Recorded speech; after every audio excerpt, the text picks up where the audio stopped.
1968. Steve McQueen is about to film his legendary sequence from the acclaimed film Bullitt. Little does he know, he will launch the career of a new star. Next, on Cars of History, the history of the Bullitt Mustang.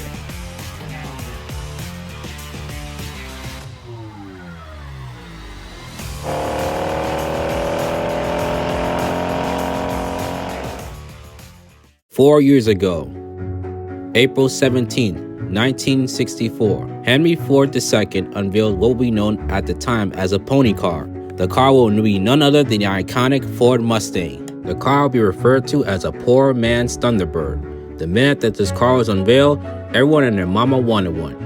According to History Channel, 22,000 of these have already been bought. Ford sold more than 400,000 of these cars in the first production year. Let that sink in. Ford sold more than 400,000 Mustangs of the first production year. In 1964, the Ford Mustang was on its way to become the flagship car of Ford. Think of any model outside the Ford F-150 that has a case of being the flagship car of Ford.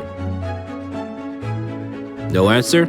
Well, it's proven that both those cars are now the flagship model of Ford. It is a rear-wheel drive two-door coupe that carries 2 passengers. It has a water-cooled V8 engine with 2 different types of horsepower to choose from.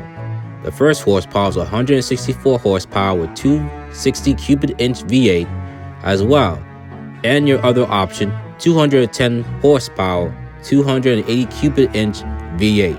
The car's top speed is 116 miles per hour with a 0-60 time of 8.2 seconds, as well as it includes a 4-speed manual transmission. Next year will be the 60th anniversary of the unveiling of the muscle car. We want to thank Ford for creating such a beautiful, well-oiled machine, as well as great memories through film or personal use. This car is one of the most popular and beloved automobiles of all time, and for that, Ford, we give you our thanks. The model used for the film was a Mustang 390 GT. This car comes with a 4 V8 engine, which comes with a 4-speed manual transmission. It has 320 horsepower and has a layout of front engine rear-wheel drive. It goes 0 to 60 in 6.2 seconds, with a top speed of 130 miles per hour. Now keep in mind, 130 miles per hour was like a rocket ship speed to where it is nowadays. The table has been set. What Peter Yates, Steve McQueen, and Bill Hickman do will be one of the most influential and most beautiful scenes in all of cinema.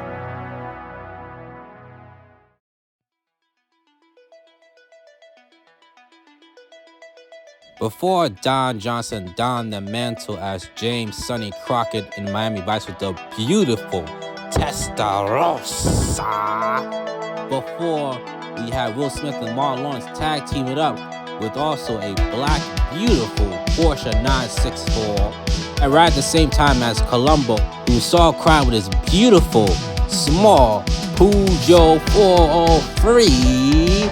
This man, Steve McQueen, was in his Ford Mustang and making things happen, one burnout at a time. Sorry about that. The story revolves around Frank Bullitt, played by McQueen, guarding the Chicago mobster Johnny Ross. Ross is testifying in the Senate Committee on Organized Crime. Unfortunately, things don't go as planned. It's up to Bullitt and his team to figure out what is truly going on. This movie gives an insight to the 1960s San Francisco scene. The very first appearance of a heroic Mustang is when Detective Bullitt comes down the hill with it. His goal? Get groceries. Think of a moment when we are unwinding from a long day of work, only to find that we need to pick up items for our home. Many call it a very cool scene considering Steve McQueen's charismatic performance and cool nature. However, I find the scene very relaxing and very peaceful in nature. There were many different shots of the car after that scene, especially when Detective Bullitt was getting information from a taxi driver played by young Robert Duvall.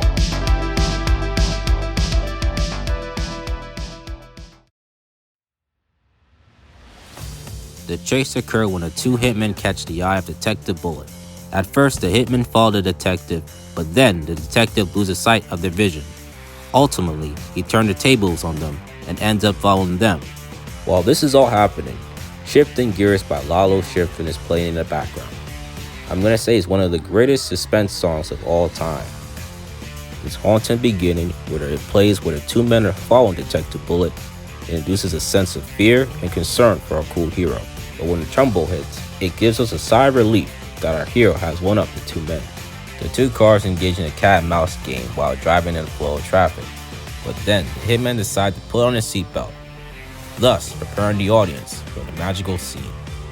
When the hitman gets an opportunity, he pulls away from the clutches of Detective Bullitt and the chase begins. It starts with the hilly streets of San Francisco, with the Charger losing some hubcaps.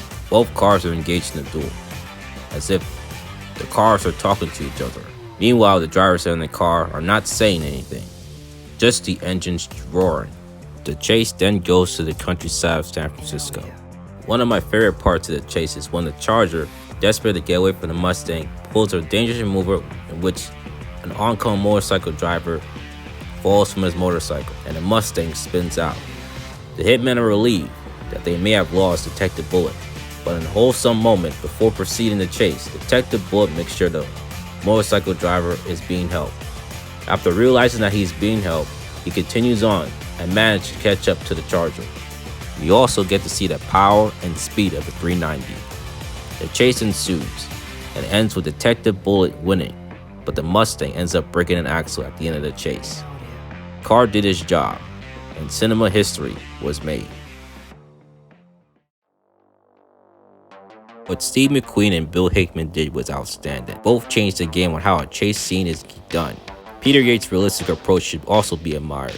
He provided a blueprint on what many movies should follow. The biggest impact is to turn the Ford Mustang into a star in his own right, with movies such as Gone in 60 Seconds, Fast and the Furious Tokyo Drift, Drive 2011, and yes, John Wick, all including the iconic pony car.